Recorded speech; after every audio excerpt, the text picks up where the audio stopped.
ಎಲ್ರಿಗೂ ನಮಸ್ಕಾರ. ನಾನು ನಿಮ್ಮ ರೇವಣಸಿದ್ದಪ್ಪ ಹುಬ್ಬಳ್ಳಿ. ಪ್ರಸ್ತುತ ಈ ವಿಡಿಯೋ ಮಾಡುತ್ತಿರುವ ಉದ್ದೇಶ ಅಂದರೆ, ಇನ್ನೇನು ಕೇವಲ 7 ದಿನ ಉಳಿದಿದೆ. 8ನೇ ದಿನ ನಾವು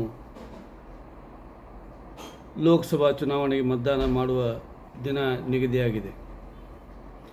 ಈ ಸಂದರ್ಭದಲ್ಲಿ ಸದ್ಯದಲ್ಲಿ ಆಡಳಿತ ನಡೆಸುತ್ತಿರುವ ಕೇಂದ್ರ ಸರ್ಕಾರದ BJP ನೇತೃತ್ವದ ಸರ್ಕಾರ ದೇಶದ ತುಂಬೆಲ್ಲ ಸುತ್ತಾಡಿ ಸನ್ಮಾನ್ಯ ಮೋದಿಜಿ ಇರ್ಬೋದು, ಅಮಿತ್ ಶಾ ಅವರು ಇರ್ಬೋದು, BJP ಅಧ್ಯಕ್ಷರಾದಂಥ JP ನಡ್ಡಾ ಅವರು ಇರ್ಬೋದು, ರಾಜನಾಥ್ ಸಿಂಗ್, ಸ್ಮೃತಿ ಇರಾನಿ, ಎಲ್ಲ ದಿಗ್ಗಜ ನಾಯಕರುಗಳು ದೇಶಾದ್ಯಂತ ತಿರುಗಾಡುತ್ತಾ ಜನರ ಮನಸ್ಸಿನಲ್ಲಿ ಹೆದರಿಕೆಯನ್ನು ತುಂಬ್ತಾ ಇದ್ದಾರೆ, ಬೆದರಿಸ್ತಾ ಇದ್ದಾರೆ, ಅಥವಾ ಅವರನ್ನು ಪ್ರಚೋದಿಸ್ತಾ ಇದ್ದಾರೆ.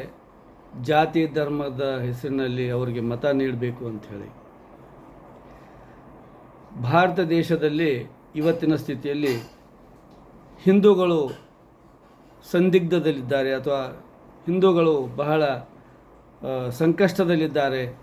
ಅದಕ್ಕೆ ನೀವು BJPಗೆ ಮತ ನೀಡಿದರೆ ಮಾತ್ರ ಹಿಂದೂಗಳು ಉಳಿಯಲು ಸಾಧ್ಯ ಅನ್ನುವಂಥ ಒಂದು ಮೆಸೇಜನ್ನು ಅವರು ಸಾರ್ವಜನಿಕರಲ್ಲಿ ಬಿಡ್ತಾ ಇದ್ದಾರೆ. ಕಳೆದ 10 ವರ್ಷಗಳಿಂದ ಭಾರತ ದೇಶದ ರಾಷ್ಟ್ರಪತಿಗಳು ಹಿಂದೂ ಧರ್ಮದವರು, ಪ್ರಧಾನಮಂತ್ರಿಗಳು ಹಿಂದೂ ಧರ್ಮದವರು, ಗೃಹ ಸಚಿವರು ಹಿಂದೂ ಧರ್ಮದವರು, ರಕ್ಷಣಾ ಸಚಿವರು ಹಿಂದೂ ಧರ್ಮದವರು. ಇವರ ಕೈಯಲ್ಲಿ ಸತತ 10 ವರ್ಷಗಳ ಕಾಲ ಅಧಿಕಾರ ಇದ್ದರೂ ಇವತ್ತಿಗೂ ಈ ದೇಶದ ಬಹುಸಂಖ್ಯಾತ ಹಿಂದೂಗಳು ಆತಂಕದಲ್ಲಿದ್ದಾರೆ. ಅಂದರೆ ಅದಕ್ಕೆ ಯಾರು ಹೊಣೆ, ಯಾರು ಕಾರಣ ಅಂತ ಒಮ್ಮೆ ಸಹಜ ಪ್ರಶ್ನೆ ಮೂಡ್ತದೆ. ಹಿಂದೂಗಳಿಗೆ ರಕ್ಷಣೆ ಕೊಡಬೇಕಾದವರು ಯಾರು? ವೈಯಕ್ತಿಕ ನಮ್ಮನ್ನು ನಾವು ರಕ್ಷಣೆ ಮಾಡಿಕೊಳ್ಳೋದು ವಿಚಾರ ಬೇರೆ. ಈ ಒಂದು ರಾಷ್ಟ್ರದ ರೂಪದಲ್ಲಿ ನೋಡಬೇಕಾದ್ರೆ ಈ ಸರ್ಕಾರ ತನ್ನ ಜವಾಬ್ದಾರಿಯನ್ನು ನಿಭಾಯಿಸಬೇಕು. ಮತ್ತು ಅಷ್ಟಿದ್ರೂ 10 ವರ್ಷಗಳ ಅಧಿಕಾರದ ನಡೆಸಿದ್ರೂ ಇನ್ನೂ ಹಿಂದೂಗಳು ಆತಂಕದಲ್ಲಿದ್ದಾರೆ, ಕಷ್ಟದಲ್ಲಿದ್ದಾರೆ, ಹೆದರಿಕೆಯಲ್ಲಿದ್ದಾರೆ. ಅಂದರೆ ಅದಕ್ಕೆ ಕಾರಣ BJP ಮತ್ತು ನರೇಂದ್ರ ಮೋದಿಜಿ ಅಥವಾ ಅವರ ಸರ್ಕಾರವೇ ಕಾರಣ ಅಂತ ಹೇಳಿದರೆ ತಪ್ಪಾಗಲಿಕ್ಕಿಲ್ಲ. ಅಷ್ಟಕ್ಕೂ ಈ ದೇಶದಲ್ಲಿ ಮಹಿಳೆಯರ ಮಂಗಲಸೂತ್ರ ಆತಂಕದಲ್ಲಿದೆ. ನಿಮ್ಮ ಮಂಗಲಸೂತ್ರ ಕಸ್ಕೊಂಡು ಬೇರೆದವ್ರಿಗೆ ಮಂಗಲಸೂತ್ರ ಕೊಡ್ತಾರೆ. ಬೇರೆದವ್ರಿಗೆ ಅಂತ ಇಲ್ಲ, ಅದು ಅಲ್ಪಸಂಖ್ಯಾತರಿಗೆ. ಅಂದರೆ ಅವ್ರ ಗುರಿ ಒಂದೇ, ಮುಸ್ಲಿಮ್ಸರು ಅಂತ. ಹಿಂದೂಗಳ ಮಂಗಲಸೂತ್ರ ಕಸ್ಕೊಂಡು ಅವ್ರ ಆಸ್ತಿ ಕಸ್ಕೊಂಡು ಮುಸ್ಲಿಮರಿಗೆ ಕೊಡ್ತಾರ ಅನ್ನೋ ಭಾವನೆಯಿಂದ ಅವರು ಜನರಲ್ಲಿ ವಿಷ ಬೀಜ ಬಿತ್ತಾ ಇದ್ದಾರೆ.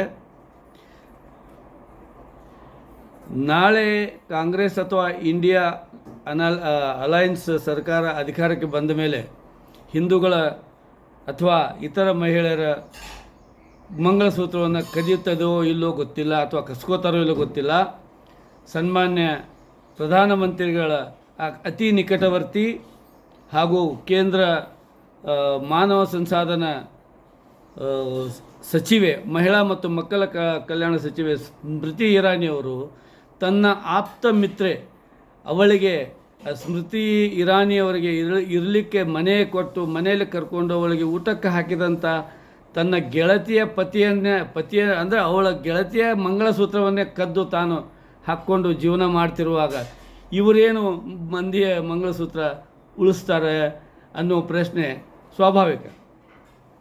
ಅಷ್ಟೇ ಅಲ್ಲ, ಮಹಿಳೆಯರು ಆತಂಕದಲ್ಲಿದ್ದಾರೆ. ದೇಶಾದ್ಯಂತ ಅತ್ಯಾಚಾರ, ಅನಾಚಾರಗಳು ನಡೀತಾ ಇದೆ, ಬಲಾತ್ಕಾರ ನಡೀತಾ ಇದೆ, ಕೊಲೆ ಸುಲಿಗೆ ನಡೀತಾ ಇದೆ.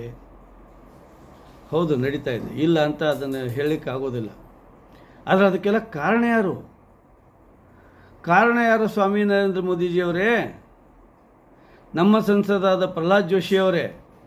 ದೇಶಾದ್ಯಂತ ಅತ್ಯಾಚಾರ, ಬಲಾತ್ಕಾರಗಳು ನಡೆಯಲಿಕ್ಕೆ ಕಾರಣ ಯಾರು? ಮಹಿಳೆಯರ ಮೇಲೆ ನಡೀತಕ್ಕಂಥ ಅಸಹ್ಯ ಕೃತ್ಯಗಳಿಗೆ ಕಾರಣರ್ಯಾರು?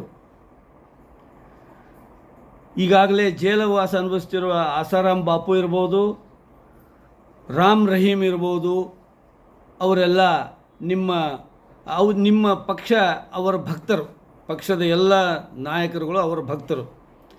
ಅವರು ಎಲ್ಲ ಮಹಿಳೆಯರ ಮೇಲೆ ಬಲಾತ್ಕಾರ, ಅತ್ಯಾಚಾರ, ಕೊಲೆ, ಸುಲಿಗೆ ಮಾಡಿದ್ದಕ್ಕೆ ಅವರೀಗ ಜೇಲು ಅನುಭವಿಸ್ತಾ ಇದ್ದಾರೆ. ನೀವು ಇವತ್ತಿಗೂ ಹೋಗಿ ಅವರ ಕಾಲು ಬೀಳ್ತಾ ಇದ್ದೀರಿ, ಬಿ ಜೆ ಪಿಯವರು ಅವರ ಆಶೀರ್ವಾದ ಪಡಿತಾ ಇದ್ದೀರಿ.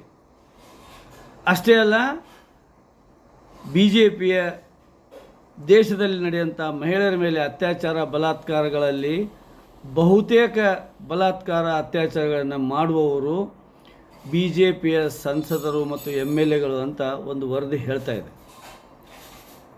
ಚುನಾವಣೆಯಲ್ಲಿ ಅಪರಾಧಿಗಳಿಗೆ ಟಿಕೆಟ್ ಕೊಡುವುದರಲ್ಲಿ ಬಿ ಜೆ ಪಿ ನಂಬರ್ 1. ಆ ಅಪರಾಧಿಗಳಲ್ಲಿ ಎಂಥ ಸಾಮಾನ್ಯ ಅಪರಾಧಗಳಲ್ಲ, ಚಿಕ್ಕ ಮಕ್ಕಳ ಮೇಲೆ ಬಲಾತ್ಕಾರ ಮಾಡಿ ಅವರನ್ನು ಕೊಲೆ ಮಾಡಿದ್ದು, ಮಹಿಳೆಯರನ್ನು ಬಲಾತ್ಕಾರ ಮಾಡಿ ಅವರನ್ನು ವ್ಯವಸ್ಥೆಗೊಳಿಸಿ ಮೆರವಣಿಗೆ ಮಾಡಿದ್ದು, ವಿದ್ಯಾರ್ಥಿನಿಯ ಮೇಲೆ ಬಲಾತ್ಕಾರ ಮಾಡಿ ಅವಳ ವಿಡಿಯೋ ಮಾಡಿಕೊಂಡಿದ್ದು, ಇವರೆಲ್ಲ ಬಿ ಜೆ ಪಿಗೆ ಸಂಬಂಧಪಟ್ಟವರೇ. ದೇಶದ ಗೌರವವನ್ನು ವಿಶ್ವ ಪತಾಕೆಯಲ್ಲಿ ಹಾರಿಸಿದಂಥ ಒಲಿಂಪಿಕ್ ಪದಕ ವಿಜೇತ ಮಹಿಳೆಯರ ಮೇಲೆ ಬಿ ಜೆ ಪಿಯ ಸಂಸದನೊಬ್ಬ, ಭಾರತ ಕುಸ್ತಿ ಸಂಘದ ಅಧ್ಯಕ್ಷ ಬ್ರಿಜ್ಭೂಷಣ್ ಶರಣ್ ಸಿಂಗ್, ಬಿ ಜೆ ಪಿಯ ಎಂ ಪಿ ನರೇಂದ್ರ ಮೋದಿಯ ಅಗದಿ ಆಪ್ತ ಮಿತ್ರ, ಅವನ ಮೇಲೆ ಕ್ರಿಮಿನಲ್ ಪ್ರಕರಣ ದಾಖಲಾಗಿ ಚಾರ್ಜ್ ಶೀಟ್ ಸಲ್ಲಿಸಿದ್ರು. ಇವತ್ತಿಗೂ ರಾಜಾರೋಷವಾಗಿ ಓಡಾಡ್ತಾ ಇದ್ದಾನೆ, ಚುನಾವಣೆಗೆ ಮತ್ತೆ ನಿಂತಿದ್ದಾನೆ. ಇವರು ಏನು ಬಿ ಜೆ ಪಿ ಮಹಿಳೆಯರನ್ನು ರಕ್ಷಿಸ್ತಾರೆ? ಮೊನ್ನೆ ಹಾಸನದಲ್ಲಿ ಸನ್ಮಾನ್ಯ ಪ್ರಧಾನಿ ಮೋದಿಜಿಯವರು ದೇವೇಗೌಡರ ಮೊಮ್ಮಗ ಹಾಗೂ ರೇವಣ್ಣ ಕುಮಾರಸ್ವಾಮಿಯವರ ರೇವಣ್ಣ ಅವರ ಮಗ ಪ್ರಜ್ವಲ್ ರೇವಣ್ಣ ಅವರ ಪರವಾಗಿ ವೇದಿಕೆಯ ಮೇಲೆ ನಿಂತು ಅವರ ಹೆಸರು ತೆಗೆದುಕೊಂಡು ಅವರಿಗೆ ಮತ ನೀಡಿ ಬಹುಮತದಿಂದ ಗೆಲ್ಲಿಸಬೇಕು ಅಂತ ಹೇಳಿದ್ರಲ್ಲ, ಆ ರೇವಣ್ಣನ ಕರ್ಮಕಾಂಡಗಳು ಇವರಿಗೆ ಗೊತ್ತಿದ್ದರೂ ಅವನ ಪರವಾಗಿ ಇವರು ಮತ ಕೇಳ್ತಾರೆ ಅಂದರೆ ಬಿ ಜೆ ಪಿಯವರಿಗೆ ಮಹಿಳೆಯರ ಬಗ್ಗೆ ಎಷ್ಟೊಂದು ಗೌರವ ಇದೆ ಅನ್ನೋದನ್ನು ಇದು ಬಹಿರಂಗಗೊಳಿಸ್ತದೆ. ಅಷ್ಟೇ ಅಲ್ಲ, ಮತದಾನವೂ ಆಯಿತು, ಆ ಪ್ರಜ್ವಲ್ ರೇವಣ್ಣನ ದೇಶ ಬಿಟ್ಟು ಇವರೇ ಓಡಿಸಿದ್ರಾ ಅನ್ನೋ ಸಂಶಯ ಬರ್ತದೆ. ಈಗ ಕರ್ನಾಟಕದಲ್ಲಿ 2ನೇ ಹಂತದ ಚುನಾವಣೆ ನಾಳೆ 7ನೇ ತಾರೀಕು, ಇವತ್ತಿಗೆ ಸರಿಯಾಗಿ 8 ದಿನದಲ್ಲಿ ನಾವೆಲ್ಲ ಮತದಾನ ಮಾಡ್ತಾ ಇರ್ತೀವಿ. ಮತಗಟ್ಟೆಗೆ ಹೋಗುವಾಗ ಈ ದೇಶದ ಮಹಿಳೆಯರು ವಿಶೇಷವಾಗಿ ಗಮನದಲ್ಲಿರಿಸಬೇಕು. ಬಿ ಜೆ ಪಿಯಿಂದ ಈ ದೇಶದಲ್ಲಿ ಮಹಿಳೆಯರಿಗೆ ಮತ್ತು ಯಾರಿಗೂ, ಚಿಕ್ಕ ಮಕ್ಕಳಿರ್ಬೋದು, ದೊಡ್ಡರಿರ್ಬೋದು, ಅವರಿಗೆ ಸುರಕ್ಷತೆ ಇಲ್ಲ. ಮಹಿಳೆಯರು ಇವರ ಕೈಯಲ್ಲಿ ಒಂದು ಗೊಂಬೆ ಆಟ ಇದ್ದಂತೆ. ಅವರನ್ನು ತಮ್ಮ ಮನಸೋ ಇಚ್ಛೆ, ತಮ್ಮ ಚಟಕ್ಕಾಗಿ ಉಪಯೋಗಿಸಿಕೊಂಡು ಇವರು ಮಹಿಳೆಯರನ್ನು ಕೊಲೆ ಮಾಡ್ತಾರೆ ಮತ್ತು ಅವರಿಗೆ ಕಿರುಕುಳ ಕೊಡ್ತಾರೆ, ಅವ್ರ ಮೇಲೆ ಕೇಸ್ಗಳನ್ನು ಹಾಕ್ತಾರೆ, ಇಲ್ಲದಲ್ಲದ ಬ್ಲ್ಯಾಕ್ ಮೇಲ್ ಮಾಡ್ತಾರೆ ಅನ್ನೋದಕ್ಕೆ ನಾನು ಹೇಳ್ತಾ ಇದ್ದೀನಿ ಅಂತ ನೀವು ದಯವಿಟ್ಟು ನಂಬಬೇಡಿ. ಸಾಕ್ಷ್ಯಾಧಾರಗಳ ಸಮೇತ ನಿಮಗೆ ಗೂಗಲ್ ಸರ್ಚ್ನಲ್ಲಿ ಸಿಗ್ತದೆ, ತಾವು ನೋಡಿರಿ. ಉತ್ತರ ಪ್ರದೇಶದ ಕುಲ್ದೀಪ್ ಸಿಂಗ್ ಸೆಂಗರ್ ಒಂದು ಅಪ್ರಾಪ್ತ ಬಾಲಕಿಯ ಮೇಲೆ ಬಲಾತ್ಕಾರ ಮಾಡಿ ಆ ಹುಡುಗಿಯನ್ನು ಕೊಂದು ಹಾಕಿ ನಂತರ ಅವಳ ಸಾಕ್ಷಿಗೆ ನಿಂತಂಥ ಅವಳ ತಂದೆಯನ್ನು ಆಕ್ಸಿಡೆಂಟ್ ಮಾಡಿಸಿ ಕೊಂದು ಸದ್ಯ ಜೈಲಿನಲ್ಲಿದ್ದಾರೆ. ಮೊನ್ನೆ ಡಿಸೆಂಬರ್ 2023ರಲ್ಲಿ ಉತ್ತರ ಪ್ರದೇಶದ ಒಬ್ಬ B J P M L ಎಗೆ ಒಂದು ಬಲಾತ್ಕಾರ ಕೇಸ್ನಲ್ಲಿ 25 ವರ್ಷ ಜೈಲು ಶಿಕ್ಷೆ ಆಗಿದೆ. ಈ ಜೈಲು ಶಿಕ್ಷೆ ನೀಡಿದ ನ್ಯಾಯಾಧೀಶರಿಗೆ ಮತ್ತು ನ್ಯಾಯಾಲಯಕ್ಕೆ ಮತ್ತು ನ್ಯಾಯ ವ್ಯವಸ್ಥೆಗೆ ನಾವೆಲ್ಲ ಒಂದು ದೊಡ್ಡ ಸಲಾಮ್ ಹೇಳಬೇಕು.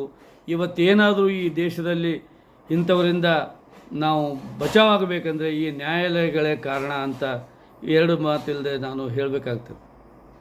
ಆದ್ದರಿಂದ ಈ ದೇಶದ ಭವಿಷ್ಯ ಪುಂಡರ ಕೈಯಲ್ಲಿ, ರೌಡಿಗಳ ಕೈಯಲ್ಲಿ, ಸಮಾಜ ವಿರೋಧಿಗಳ ಕೈಯಲ್ಲಿ, ಮಹಿಳೆಯ ವಿರೋಧಿಗಳ ಕೈಯಲ್ಲಿ, ಸಂವಿಧಾನ ಮತ್ತು ಪ್ರಜಾಪ್ರಭುತ್ವ, ಒಕ್ಕೂಟ ವ್ಯವಸ್ಥೆಯ ವಿರೋಧಿಗಳ ಕೈಯಲ್ಲಿ ಸಿಕ್ಕು ಒದ್ದಾಡ್ತಾ ಇದೆ. ದಯವಿಟ್ಟು ನೀವು ಮತ ಚಲಾಯಿಸುವಾಗ ಮತ್ತೊಮ್ಮೆ ಬಿಟ್ಟು ಮತ್ತೊಮ್ಮೆ ಯೋಚಿಸಿ. ದಯವಿಟ್ಟು ಬಿ ಜೆ ಪಿಗೆ ಮತ ಹಾಕಿದರೆ ಈ ದೇಶ, ಈ ದೇಶದ ಜನ, ಅದರಲ್ಲೂ ವಿಶೇಷವಾಗಿ ಮಹಿಳೆಯರು ಅತ್ಯಂತ ಅಸುರಕ್ಷಿತವಾಗಿ ನೀವು ಜೀವನ ಮಾಡಬೇಕಾಗ್ತದೆ. ಅದಕ್ಕೆ ದಯವಿಟ್ಟು ಬಿ ಜೆ ಪಿಗೆ ಮಾತ್ರ ಮತ ನೀಡುವಾಗ 10 ಸರಿ ಅಲ್ಲ, 100 ಸರಿ ಅಲ್ಲ, 1000 ಸರಿ ಯೋಚನೆ ಮಾಡಿ ನಿಮ್ಮ ಮತ ಚಲಾಯಿಸಿ. ಹಾಗಂತ ಮತ ಹಾಕುವುದನ್ನು ಬಿಡಬೇಡಿ. ದಯವಿಟ್ಟು ನಿಮಗೆ ಎಷ್ಟೇ ಕೆಲಸಗಳಿದ್ದರೂ ಸರ್ಕಾರಿ ರಜೆ ಕೊಟ್ಟಿರ್ತದೆ, ವೇತನ ಸಹಿತ ರಜೆ ಇರ್ತದೆ. ಅದಕ್ಕೆ ನೀವು ಏನೇ ನಿಮ್ಮ ಕೆಲಸಗಳಿದ್ದರೂ ಆದಷ್ಟು ಬೇಗ ಹೋಗಿ ಮತಗಟ್ಟೆಗೆ ಹೋಗಿ ನಿಮ್ಮ ಮತದಾನ ಮಾಡಿ. ಈ ಭ್ರಷ್ಟರನ್ನು, ಈ ದುಷ್ಟರನ್ನು, ಈ ಸಮಾಜ ವಿರೋಧಿಗಳನ್ನು ಸೋಲಿಸಬೇಕಾದ್ರೆ ನಿಮ್ಮ ಮತ ಅತ್ಯಂತ ಅವಶ್ಯವಾಗಿದೆ. ಆದ್ದರಿಂದ ದಯವಿಟ್ಟು ಎಲ್ಲರೂ ತಪ್ಪದೆ ಮತದಾನ ಮಾಡಿ. ಈ ಸಮಾಜ ವಿರೋಧಿ, ಸಂವಿಧಾನ ವಿರೋಧಿ, ಪ್ರಜಾಪ್ರಭುತ್ವದ ವಿರೋಧಿಗಳನ್ನು ಸೋಲಿಸುವಲ್ಲಿ ನೀವೆಲ್ಲ ಪಾತ್ರಿಗಳಾಗಬೇಕಂತೇಳಿ ತಮ್ಮಲ್ಲಿ ಕಳಕಳಿಯ ವಿನಂತಿ ಮಾಡ್ತಾ ಇದ್ದೇನೆ. ನಮಸ್ಕಾರ. ದಯವಿಟ್ಟು ಈ ವಿಡಿಯೋವನ್ನು ಹೆಚ್ಚು ಜನರಿಗೆ ಶೇರ್ ಮಾಡಿ, ತಾವು ನೋಡಿ ತಮ್ಮ ಗ್ರೂಪ್ನಲ್ಲಿ ಶೇರ್ ಮಾಡಬೇಕು ಅಂತ ತಮ್ಮಲ್ಲಿ ವಿನಂತಿ ಮಾಡ್ತಾ ಇದ್ದೇನೆ. ನಮಸ್ಕಾರ.